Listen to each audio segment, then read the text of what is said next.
À tous les amis, on se retrouve aujourd'hui pour une nouvelle vidéo. Voilà, bon, ça faisait une petite semaine que j'avais pas sorti de vidéo. Aujourd'hui, nouvelle vidéo et je profite de la trêve internationale pour parler, bien sûr, de cette trêve internationale. On parlera peut-être ultérieurement des problèmes de fatigue, d'un problème vraiment plus philosophique où on abordera les conséquences, les causes aussi du fait que les joueurs jouent autant de matchs dans l'année et comment on arrive, du coup, comment ça débouche finalement sur des matchs aussi pourris parce que voilà, les joueurs sont fatigués, etc. Mais aujourd'hui, on va parler d'un autre sujet complètement différent et je vais me focaliser sur une sélection en particulier. Pas sur l'équipe de France, pourtant il y a beaucoup à dire, mais on va se focaliser sur l'équipe d'Angleterre. Alors, l'équipe d'Angleterre qui sont dans cette poule de la Ligue des Nations est avec l'Allemagne, l'Italie et la Hongrie. Donc c'est pas un cadeau, mais c'est vrai que l'équipe d'Angleterre a déçu beaucoup de monde, et en premier les Anglais.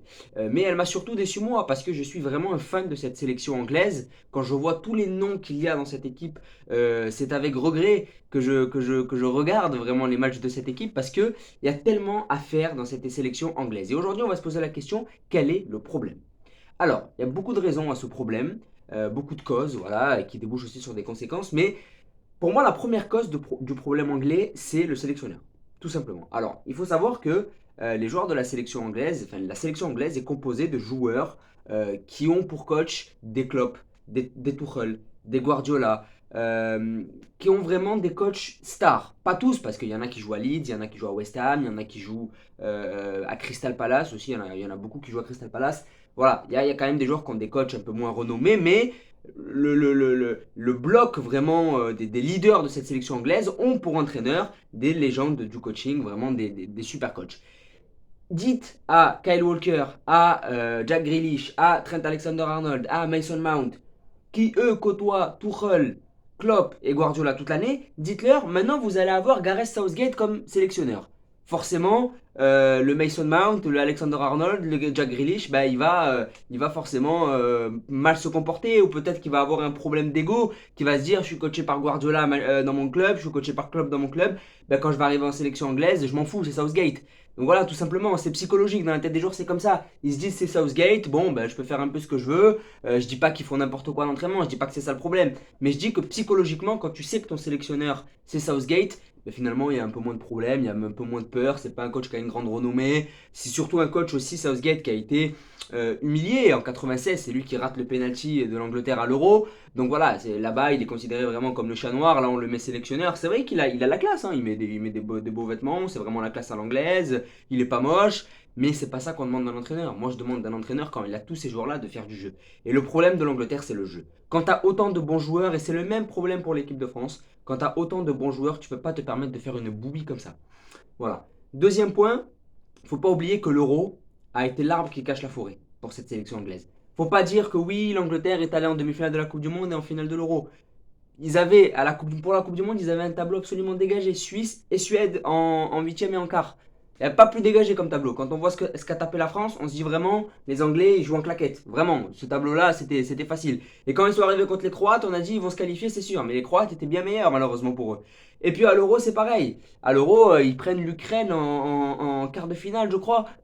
Et ils prennent le Danemark en demi. Et encore contre le Danemark, ils ont failli se faire éliminer. Donc, les Anglais, je dis pas que c'est que de la chance, mais quand tu as tous ces noms-là et que tu affrontes Suisse, Suède, enfin non, Colombie plutôt, c'était la Colombie, c'était pas la Suisse. Colombie, Suède en Coupe du Monde, 8e écart, franchement, il y a eu plus relevé. Et quand tu joues l'Ukraine en quart de finale de l'Euro et que tu joues le Danemark en demi-finale que personne n'attendait, bah forcément, quand tu as tous ces noms-là, bah, tu peux pas tu peux pas te faire éliminer, t'as pas le droit. Après, oui, l'Angleterre a déjà fait pire, ça c'est clair. Voilà. Il y a un autre point qui est aussi de dire euh, est-ce que la sélection anglaise peut être considérée comme une grande sélection aujourd'hui? Oui, elle est composée de grands noms du football, mais est-ce que, pardon, est-ce qu'aujourd'hui cette équipe d'Angleterre, cette sélection anglaise est une grande sélection du football? Et ma réponse est non. Voilà, la sélection anglaise n'est pas une grande sélection du football. Hormis leur Coupe du Monde en 1966, les Anglais n'ont plus jamais rien gagné. Et cette Coupe du Monde-là était chez eux. Donc ça remonte à il y a très longtemps, quand même, presque 50 ans. Donc est-ce que la sélection anglaise est une grande sélection? Non, ce n'est pas une grande sélection, ce n'est pas une grande nation du football. C'est triste à dire et c'est paradoxal parce que le football anglais, voilà, directement quand on pense au foot anglais. Mais la sélection anglaise n'est pas une grande nation du foot. Le football anglais est un grand football, mais la sélection anglaise n'est pas une grande sélection de football. C'est ça il faut faire la différence. La Première Ligue est une super compétition de foot, les clubs anglais performent, mais la sélection anglaise n'est pas une grande sélection, malgré tous les joueurs qui la composent. Il y a eu la génération Lampard, Gerrard, Terry, qui est absolument exceptionnelle et qui n'ont rien fait. Parce que c'est un des autres problèmes de la sélection anglaise, et je vais y venir. C'est le problème que tout le monde connaît, c'est que quand tu mets des joueurs qui s'affrontent toute l'année en club, eh ben c'est compliqué de les faire cohabiter en sélection. Rien que pour le brassard de capitaine, par exemple, c'est Harry Kane qui l'a, mais je suis sûr que Jordan Henderson, par exemple, qui est lui capitaine de Liverpool, il doit se dire putain. D'ailleurs, il n'a même pas été pris. Mais il doit se dire putain, je suis capitaine dans mon club et là c'est Kane qui va me le prendre alors qu'il est plus jeune et qu'il a moins d'expérience. Donc je me mets dans la tête aussi des joueurs, c'est compliqué. C'est compliqué à gérer rien que pour le brassard. Et on peut vite accuser Southgate de faire du clubisme finalement. Quand il va prendre plus de joueurs de City, on va dire ah il y a un problème. Quand il va prendre plus de joueurs de Liverpool, on va dire oh il y a un problème, etc. Donc c'est très compliqué d'être sélectionneur de l'Angleterre et c'est plus facile d'être sélectionneur de l'équipe de France parce qu'il y a moins de joueurs qui jouent en France. Alors qu'en Angleterre, c'est vraiment très compliqué.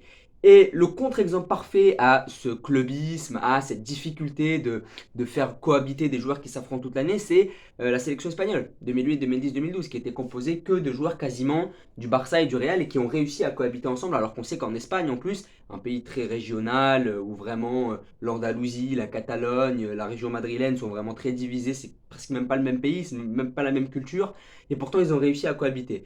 Donc ça peut donner aussi un espoir pour les Anglais. Mais moi vraiment, je suis très pessimiste pour la sélection anglaise. Et les problèmes, c'est ça. C'est ce que je viens de soulever. C'est le sélectionneur qui n'a pas assez de charisme. Et les joueurs, quand ils sont entraînés par des Klopp, des Tuchel et des Guardiola, quand ils arrivent, bah, ils voient que c'est Southgate, ils se disent bon, on va un peu se relâcher.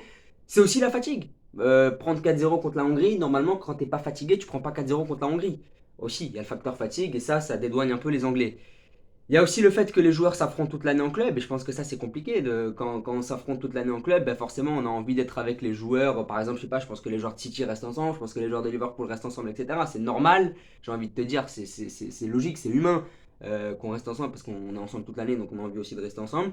Donc voilà, il y a énormément de problèmes chez cette sélection anglaise, et puis il y a aussi le problème que la sélection anglaise n'est pas une grande sélection. C'est le foot anglais qui est un grand football, mais la sélection anglaise n'est pas une grande nation du football. Donc il faudrait peut-être revoir aussi les attentes à la baisse, parce que j'ai vraiment l'impression que quand il s'agit de l'Angleterre, ça y est, à chaque compétition, on dit les Anglais, les Anglais. Mais c'est pas tout le temps vrai, parce que c'est pas parce que tu as des grands noms que tu vas performer. Et chaque année, on les met, et je pense, on les met dans les favoris. Et c'est légitime, c'est normal, je comprends les gens qui font ça. Mais je pense qu'il faut qu'ils fassent preuve de plus d'humilité et qu'ils se disent on n'a rien gagné depuis 66, il faut qu'on se remette en question et qu'on revienne un peu discrètement. Voilà, je suis pas très optimiste pour la Coupe du Monde pour les Anglais et pourtant il y a de quoi faire. Mais il y a de quoi faire quand tu vois l'équipe anglaise.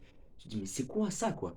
Et puis il y a un dernier problème, le tout dernier problème pour moi de la sélection, c'est que aucun de ces joueurs, c'est tous des très bons joueurs de football, mais aucun n'est le leader dans son club. Sterling n'est pas le leader à City. Foden n'est pas le leader à City, c'est plus De Bruyne, c'est plus Bernardo Silva. Alexander-Arnold, Henderson ne sont pas les leaders à Liverpool, c'est les Salah, c'est les Mané. On parle de stars, hein, on parle de stars et aussi de leadership. Je pense qu'Henderson c'est un des leaders de Liverpool, mais de stars de leur équipe. C'est pas les stars de leur équipe. Kane c'est la star de son équipe, mais il y a Son qui lui fait beaucoup d'ombre. Il y a qui d'autre? Mount n'est pas la star de Chelsea. Y a plein je parle vraiment des gros clubs, là, je parle de Liverpool, Chelsea, City, voilà, globalement. Maguire n'est pas du tout le leader de Manchester United, Luke Shaw n'est pas le leader de Manchester United, donc ça pose un vrai problème, c'est que ces joueurs-là sont de très bons joueurs, mais dans leur club, et performent dans leur club, mais dans leur club, ce ne sont pas les leaders. Declan Rice, c'est par exemple le leader de West Ham, mais aujourd'hui, quand tu es leader de West Ham, tu vas pas arriver dans un vestiaire où il y a que des joueurs de City qui ont joué des demi-finales de Ligue des Champions et dire c'est moi le leader. Voilà, il faut être le leader d'une grande équipe de première ligue. Donc il y a aussi ce problème-là de se dire, c'est tous des grands joueurs, mais c'est pas les meilleurs joueurs de leur club. Voilà, donc il y a aussi ce problème-là, c'était le dernier problème que je voulais soulever. Donc voilà, merci beaucoup, merci à tous d'avoir regardé cette vidéo. Vous me direz en commentaire si vous êtes d'accord, et on se retrouve plus tard pour une prochaine vidéo. Merci.